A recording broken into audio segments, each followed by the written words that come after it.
Hello guys, কেমন আছো তোমরা? আশা করছি তোমরা ভালো আছো, আর আমিও খুব খুব খুব ভালো আছি। আমার নতুন আরেকটি ভিডিওতে তোমাদের সবাইকে ওয়েলকাম।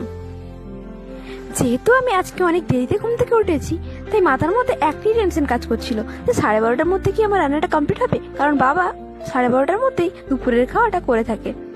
আমি অযথাই টেনশন করছিলাম, কারণ 12:30টার অনেক আগে রান্না কমপ্লিট হয়ে গেছিলো। ভাতটা হয়ে যাওয়ার পর আমি মাগুর মাছের ঝোল বানিয়েছিলাম, তারপর বানিয়েছিলাম আমড়ার চাটনি আর শুক্তো। শুক্তোটা দেখতে খারাপ লাগলেও কিন্তু টেস্ট সব থেকে বেশি ওটারই হয়েছিল। যেহেতু বাবা দাদা বাড়ি ছিল না, ওই জন্য আমি ভাবলাম ওরা আসলে একসাথেই খাবো। আর তোমাদেরকে আমি একটা জিনিস দেখাতে এসেছি। এই পেঁপে গাছটা আমার জেঠি কিছুদিন আগে বসিয়েছিল, কিন্তু এত পরিমাণ পেঁপে হয়েছে সে ভাবার বাইরে। সেটাই তোমাদেরকে দেখাচ্ছিলাম। মানে এগুলো আরো অনেক বড় হবে, এখন তো অনেক ছোট আছে। এই পেঁপে গাছটা ঠিক নিচে কিছুদিন আগে না আমরা কুমড়োর কিছু বীজ ফেলেছিলাম, সেখান থেকে কিছু চারা হয়েছিল। চারাগুলোর এখন বর্তমান অবস্থা পুরো আমরা ভাবতেও পারিনি যে এইভাবে এরকম হবে। পুরো জঙ্গল বানিয়ে ফেলেছে। শুধু কি তাই, এখানে কিছু পুঁই শাকও আছে, পুঁই শাক আর কুমড়ো শাক, পুরো জঙ্গল বানিয়ে ফেলেছে। আমরা যে কিছুদিন আগে বেগুন গাছ আর কাঁচা লঙ্কা গাছ কিছু বসিয়েছিলাম, তার কোনো নামো নিশান নেই, পুরো ঢেকে ফেলেছে। অ্যাকচুয়ালি ভালোই হয়েছে, বাজারে যে সবজির দাম পুরো আগুন লেগে গেছে একদম।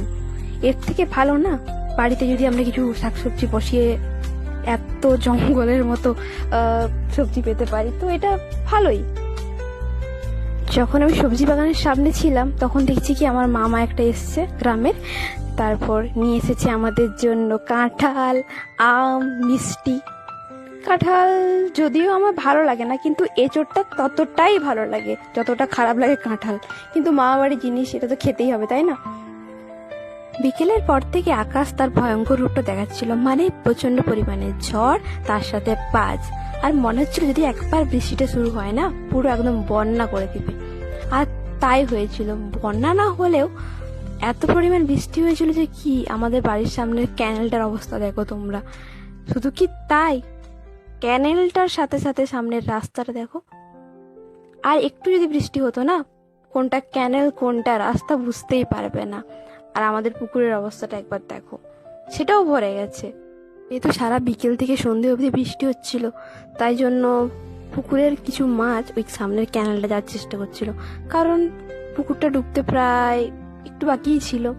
তার জন্য না আমার দুটো দাদা ওইখানে দাঁড়িয়েছিল, তো মাছগুলো ধরার জন্য। আর ওদের কথা মতো ওরা মাছটা ধরেও ছিল। আর দেখো কত বড় শোল মাছটা, পুরো 1 কেজি বেশি তো হবে। একটা বড় মাগুর মাছ, একটা ছোট শোল মাছ, আর একটা কই মাছ। এখানে 3টে মাছকে রাখা হয়েছে।